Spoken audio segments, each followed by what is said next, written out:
Assalamualaikum warahmatullahi wabarakatuh. Pada tutorial kali ini kita akan belajar tentang perulangan. Di dalam sebuah kondisi pemrograman diperlukan perulangan untuk mempermudah atau menyederhanakan sebuah perintah. Jadi kita akan belajar bersama tentang hal itu. Ada dua sub bahasan yang akan kita pelajari, yaitu konsep dari perulangan tersendiri dan juga kita akan bahas lebih rinci di sini counter loop. Yang pertama, konsep perulangan. Jadi dalam contoh kasus, contoh akan dilakukan pencetakan kalimat berulang-ulang di sini. Nah, detailnya, tampilkan kalimat tutorial pemrograman C++ sebanyak 10 kali ke dalam layar. Nah, ketika teman-teman disuruh melakukan itu, apa yang akan dilakukan? Apakah seperti ini? Menampilkan cout sebanyak 10 kali dengan tutorial pemrograman 1, 2, 3, seterusnya sampai ke 10. Nah, ini tentu tidak salah, tetapi bagaimana ketika perintah itu menampilkan 1000 kali? Ya benar, teman-teman bisa copy paste, tapi kan itu tidak efektif. Maka diperlukanlah konsep perulangan di sini. Jadi kita bisa menggunakan atau kita bisa memanfaatkan konsep perulangan tersebut untuk mempermudah kita dalam menampilkan sebuah perintah. Jadi ini bisa disederhanakan dengan konsep perulangan. Oke, kita masuk ke definisi perulangan. Perulangan merupakan proses mengulang-ulang eksekusi blok kode tanpa henti selama kondisi yang dijadikan acuan itu terpenuhi. Jadi, kita akan mengulang perintah perulangan itu sebanyak 1 kali, 2 kali, sesuai dengan definisi yang kita masukkan ke dalam source code. Nah, biasanya disiapkan variabel dan juga untuk iterasi atau variabel di mana kapan akan dilakukan penghentian atau perulangan itu akan berhenti. Jadi kondisinya akan ada didefinisikan. Jenisnya di sini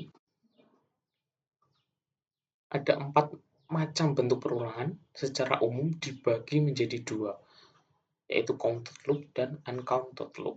Bedanya ketika counted loop ini berarti dia sudah tentu dan jelas. Di sini sudah tentu dan juga jelas banyaknya perulangan berapa kali. Itu sudah didefinisikan, contohnya for. Uncounted loop yang tidak jelas berapa kali dia harus mengulang, atau tidak didefinisikan jumlahnya atau kuantitinya berapa kali. Itu kita bisa menggunakan do atau while. Kemudian komponen di dalam perulangan ini ada 3 komponen. Yang pertama nilai awal atau inisialisasi yang menentukan nilai awal tentunya atau definisi di awalnya. Kemudian juga syarat perulangannya, jika memenuhi kondisi tertentu, maka akan dilanjutkan atau tidak. Itu adalah syarat. Jadi kondisinya harus terpenuhi, atau jika tidak terpenuhi, maka kondisi itu tidak akan dieksekusi. Kemudian yang ketiga, ubah nilai. Jadi selama perulangan itu nilai akan diubah secara kontinu atau berkelanjutan. Kemudian counted loop. Di sini kita akan membahas di materi kali ini kita akan fokus ke counted loop. Kemudian uncounted loop akan kita bahas di materi yang selanjutnya atau di pertemuan ke-7 minggu depan. Kemudian counted loop di sini merupakan yang tadi ya sudah saya jelaskan dan saya mention di awal bahwa sudah jelas berapa kali dia akan mengulang. Sudah terdefinisikan. Jadi statement di sini contohnya yang bisa kita gunakan untuk counter loop ini adalah statement for. Jadi itu akan mengulang eksekusi dengan jumlah pengulangan yang sudah jelas tertentu kapan. Struktur awalnya seperti ini, for, kemudian awal, akhir, baru pernyataan, baru akhir. Untuk mengakhiri perulangan for. Biar lebih jelas kita masuk ke sini. Contoh sebuah flowchart di sini. Kondisi perulangannya di sini. Ini hitungan awal untuk perulangan sama dengan 0, i lebih kecil dari 10. Kalau tidak dia maka berakhir, kalau dia iya, maka masuk ke print I, kemudian perulangan menaik, kemudian ditampilkan next I, dan seterusnya sampai ke sini. Contohnya, for integer I sama dengan 0, berarti I itu sama dengan 0. Dan I itu lebih kecil dari 10. I itu menaik, berarti yang akan ditampilkan adalah I sama dengan 1, I sama dengan 2, I sama dengan 3, 4, sampai I lebih kecil dari 10, berarti 9. Kalau di sini, seperti ini, sama lebih kecil atau sama dengan 10, berarti sampai bilangan itu 10. Tapi kalau di sini tidak ada ini, sama dengan logo ini, maka dia hanya akan sampai ke bilangan ke-9. Jadi konsepnya, yang pertama itu memang tidak dimasukkan untuk yang ini, kemudian ditampilkannya sampai 9. Dan I++ itu adalah perulangan menaik. 1 naik ke 2, naik ke 3. Kalau I min dia akan turun. 1 berarti menjadi menjadi 0, kemudian minus 1, minus 2, dan seterusnya. Kalau dia, jadi plus itu untuk menaik, min itu untuk menurun. Seperti itu. Contohnya seperti ini, yang perlu diperhatikan dalam kondisi ini adalah hitungan dimulai dari 0, kemudian sampai I10 akan bertambah plus 1, I++ tadi, karena konsepnya menaik menggunakan simbol plus, kemudian variabel I ini digunakan menyimpan nilai hitungan.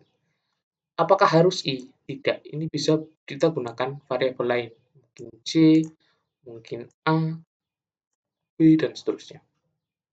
Ini bebas, tidak terikat harus I. Jadi jangan bingung terkait variabel ini. Ini hanya digunakan untuk menyimpan nilai hitungan. Jadi didefinisikan dengan apapun di sini bisa dilakukan. Kemudian yang kelima, jadi setiap perulangan dinilaikan I akan selalu bertambah 1.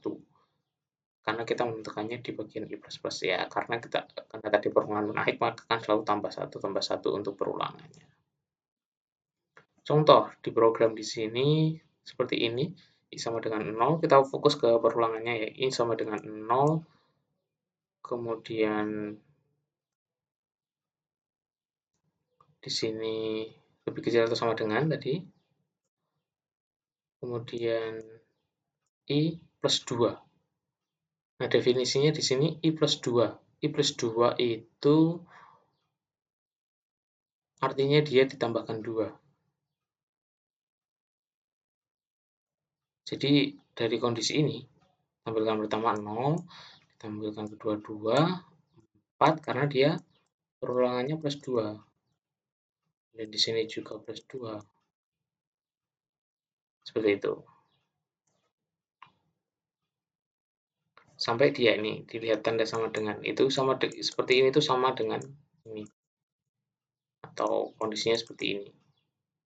Jadi ketika itu ada sama dengan, maka 10 akan tetap ditampilkan. Tetapi kalau ini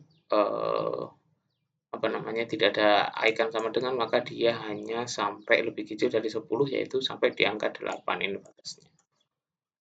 Kemudian contoh yang kedua, kita gunakan variabel yang berbeda.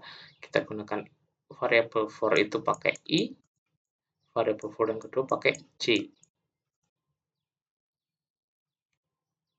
Yang kita tampilkan adalah bintang. Jadi yang tertampil di sini adalah bintang. Nah, di sini tadi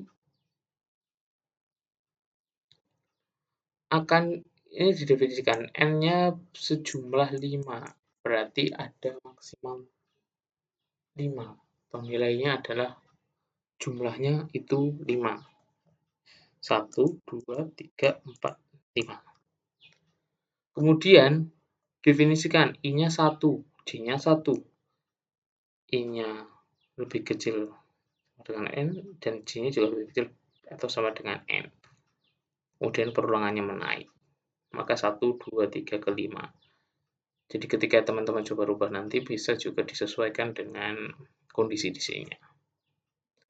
Oke, itu untuk perulangan for. Jadi kita bisa menyederhanakan tadi kasus di awal dengan daripada harus mencetak contoh sejumlah berapa kali, kita bisa sederhanakan itu dengan perulangan for. Kemudian perulangan-perulangan yang lain seperti do dan juga while akan kita pelajari di pertemuan yang selanjutnya. Untuk tutorial kali ini saya cukupkan, semoga dapat dipahami oleh teman-teman semua. Terima kasih. Wassalamualaikum warahmatullahi wabarakatuh.